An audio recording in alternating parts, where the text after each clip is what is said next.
Mon amour, quand vas-tu enfin quitter ton épouse sans qu'elle ne se doute de rien pour qu'on puisse être ensemble? Dès que l'anniversaire de ma fille sera terminé, je trouverai une solution. Il n'est pas venu fêter les 8 ans de notre fille. À sa place, il a juste laissé un mot collé sur le frigo. Il a dit à Mary que son père l'aimait et qu'il était débordé de travail. Mon cœur se serrait à chaque mot. C'était notre habitude, le cinéma et la pizza. Alors, nous n'étions que Mary et moi. Au cinéma, ses yeux brillaient d'espoir, le cherchant à chaque éclat de rire. À la pizzeria, elle a réservé la place de papa à côté d'elle, au cas où il déciderait d'apparaître. J'ai posé mon regard sur cet espace vide et j'ai senti un vide encore plus grand s'ouvrir profondément en moi. Nous avons ri, nous avons mangé de la pizza et j'ai si bien joué mon rôle que j'ai presque réussi à me tromper moi-même.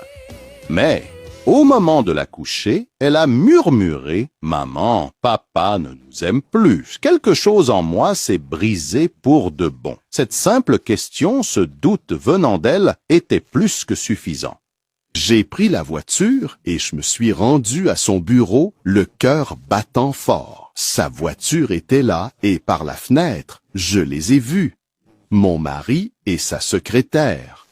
Le baiser. Un coup de poignard. Je suis resté immobile.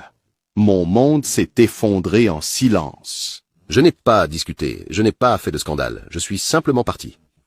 Une fois à la maison, chaque objet semblait me rappeler une vie qui tout à coup s'était révélée n'être qu'une immense farce. Il est arrivé en agissant comme si absolument tout était normal. « Comment s'est passée la fête ?» a-t-il demandé. Je l'ai seulement regardé sans un mot. Mon silence était la seule arme qui me restait. Il ne méritait pas une seule de mes larmes.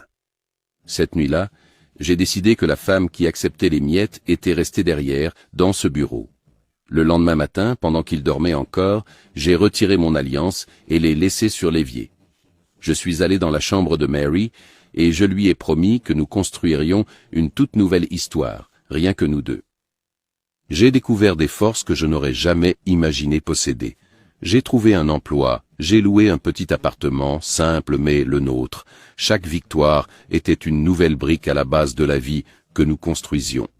Les nuits étaient dures et les pleurs de Mary me déchirèrent de l'intérieur, mais je la serrai dans mes bras jusqu'à ce qu'elle s'endorme. J'ai repris mes études le soir. 5 ans après, Mary est une adolescente radieuse et je suis propriétaire d'une petite entreprise prospère. La vie peut te laisser des mots sur la porte du réfrigérateur, peut t'infliger des douleurs profondes, mais souviens-toi,